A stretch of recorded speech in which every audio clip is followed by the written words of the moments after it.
The Great Depression created hard times in Louisiana. E.J. Orso came of age during this time and attended Catholic High of Donaldsonville, which was run by the Brothers of the Sacred Heart. One summer, his uncle came to stay and brought 700 Rhode Island red chickens. E.J. was charged with selling them and set out door to door. During the hot summer months, you take a chicken and you hang it upside down around your neck, and two things happen. One, they get massive diarrhea, and the other thing is they smell. So that was a motivating factor for him to try and sell these chickens. E.J. studied at LSU, but was sent to World War II before graduating. He served as an officer due to his ROTC training and saw extensive duty on the front lines in Germany. When you got a war, they play for keeps. It taught me how to manage people, taught me leadership ideas, what works and what doesn't work. He met Father Philip Hannon, who was a paratrooper, and E.J. dubbed him the Jumping Padre. They remained friends for life. E.J.'s father died unexpectedly at 42, and he returned to run the family funeral home. As a soldier back from the war, he looked up the girl he had had his eye on before he left, but he was too late. Margie was engaged to a dentist. And that's hard to overcome, you know. Yeah, I didn't have a degree. He's a big dentist. I'm an undertaker. He didn't throw in the towel. E.J. went to a cousin's wedding because he knew Margie and her family would also be there. I didn't dance with Margie.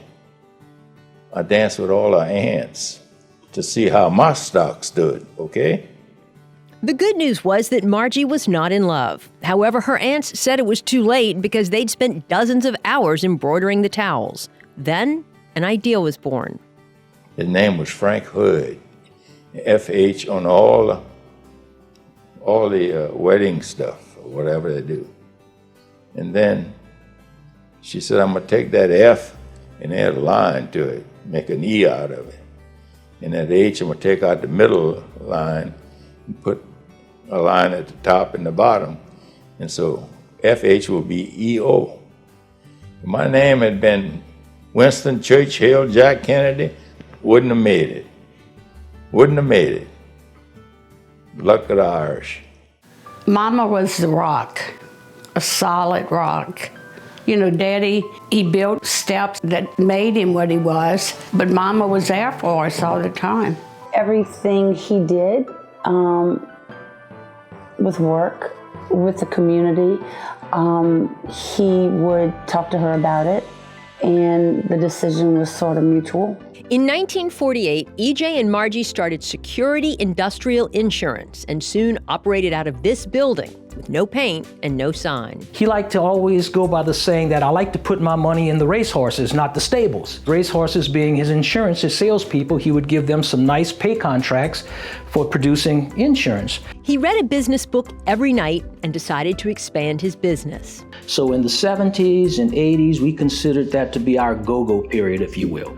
That was the period of time where we made most of the acquisitions and the largest acquisitions that he made. He had a blackboard in his office that was on the wall directly across from his desk.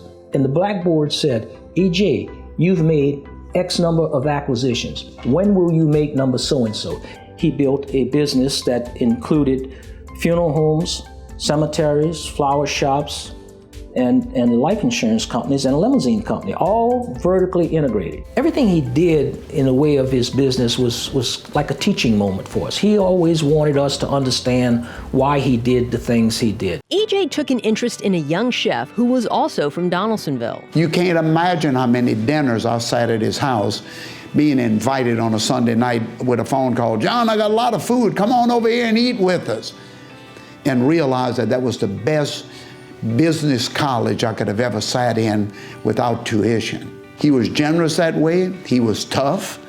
He made you feel bad at times, but every one of those was a lesson. That's what I loved most about him. The business is business, and E.J. was a tough, serious businessman. And in terms of what he believed was a social obligation because of his success, there was no one more generous. He had reached the stage of his life where he felt like now was the time to start giving back. The E.J. and Marjorie B. Orso Family Foundation was formed. E.J. was very clear on what his interests, his philanthropic interests were. The bedrock of those interests were the Catholic religious and then Catholic charities. And then beyond that, he had a soft spot for organizations that worked with children who lived, on the margins of our society, the economic margins. The Orso Foundation is not just changing the world through the dollar.